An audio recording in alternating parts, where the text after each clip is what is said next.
I'm Elisa, the Scrappy Wife behind ScrappyWife.com, and today I have another Cricut 101 video for you. Today we're going to talk about weeding, and weeding is the process of removing the negative parts or the parts of vinyl that you don't want to go onto your final project. So I have some tips and tricks to make weeding as easy as possible. Let's go. Okay, the first tip that I have for you is creating a block around your image. So today I'm going to be cutting out this intricate leaf pattern using several different colors of vinyl, and I am going to want to block it out. And so what I'm going to do is come over here and click the square tool, and I am going to make the width about 6.5, and let's see how big that is. If it covers the whole image, it does in fact. And now I'm going to fill it with white, and then I'm going to come over here to the duplicate button, and I'm going to duplicate that, and instead of 6.5, I'm going to bring it down to 6.4. Let's try that again, to 6.4. Slightly smaller, and you can see I have the two. Let's go with 6.3 so it's a little bit easier to see. All right, so now we have these two images. I'm going to select them and I'm going to align them by the center. So you can see I have one box within another, and what I'm aiming for is to then use the slice tool down here at the bottom. And I'm going to delete some of these extra pieces, and what I'm left with is this frame.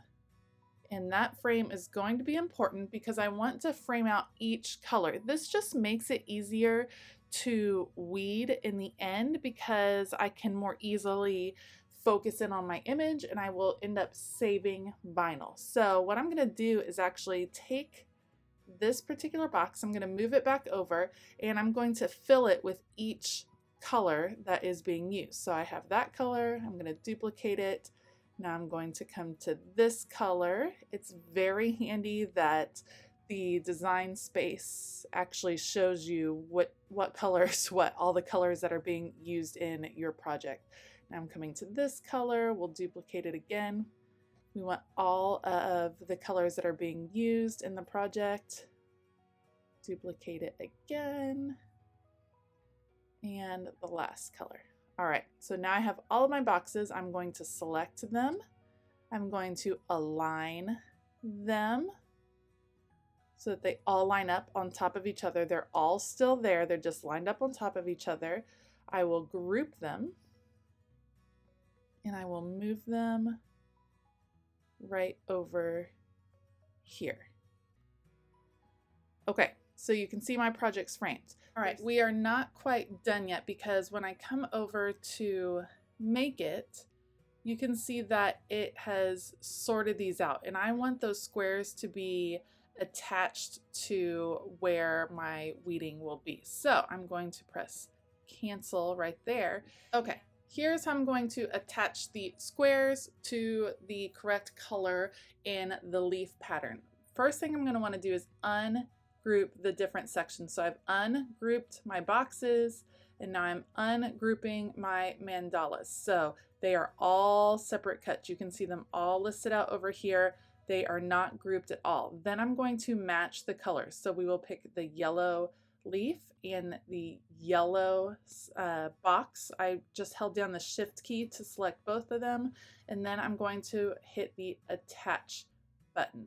Now those two are attached. Next we'll go with orange. So I'll click the orange leaf, I'll hold down the shift key, click the orange box, and I will click attach. Those two are now attached, and I will keep following the same pattern for all of the different cuts, so that there will be a box around each particular pattern.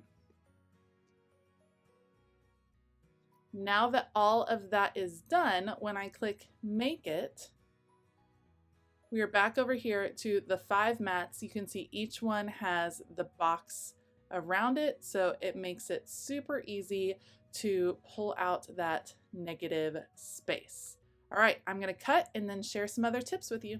Let me show you why I added that box around the image. When you remove that box first, before you get into the intricate details here, it gives you just a real clear delineation of where your image is going to start.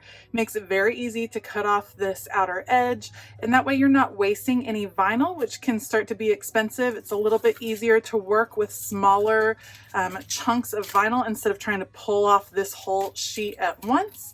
So that's why I like to add the box around my pieces. It just makes it easier for me to focus in on the image.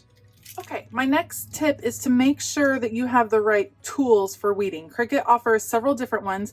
You can certainly pull pieces off with just your fingers. If I come in here with my fingernail and kind of pull up the corner of this one, but as you get to more intricate pieces, that's going to become a little bit of an issue. If you're cutting out just nice solid pieces like this one, then you can see that that's pretty easy to do with your hand.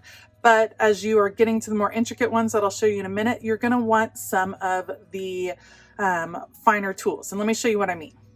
Okay, this particular cut has some more intricate pieces. I personally really like the tweezers because I feel like I can get underneath a section a little bit easier. So again, I'll pull up the main part with my tweezers. Pretty simple to do, and I don't need that anymore. But now there are some intricate small pieces, and my tweezers help me kind of lift those and remove them. I generally just stick them to another finger while I'm removing them like this, and I will just work my way through the design. The tweezers just make it a little bit easier for me to pick up the pieces. Another option is to use a sharp tool like this, and you would end up just kind of stabbing the piece.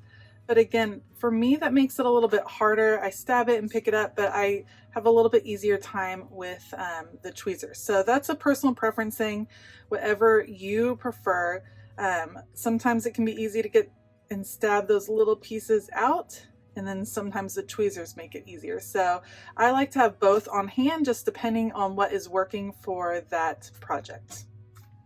Another tip that I have for you is to do your weeding while your project is on a mat. You can see as soon as you take the vinyl off, it's going to start to curl, and that can make it a little bit harder just to get control. But when it's on the mat, it's going to stay nice and flat, and you'll be able to more easily see your project as you're taking the pieces off. So I always like to put it either back onto a mat or leave it on the mat while I'm working and weeding the project.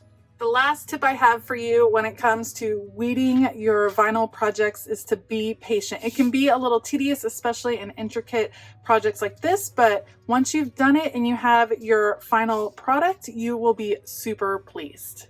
Thank you so much for joining me today. I hope you found these tips helpful. I have all of the products I use listed down below in case you are wanting to check those out. I also have a link to my email newsletter that goes out every couple of weeks with lots of crafty talk and organization tips, so check that out as well. I hope that you have a fabulous day, and as always, keep it creative.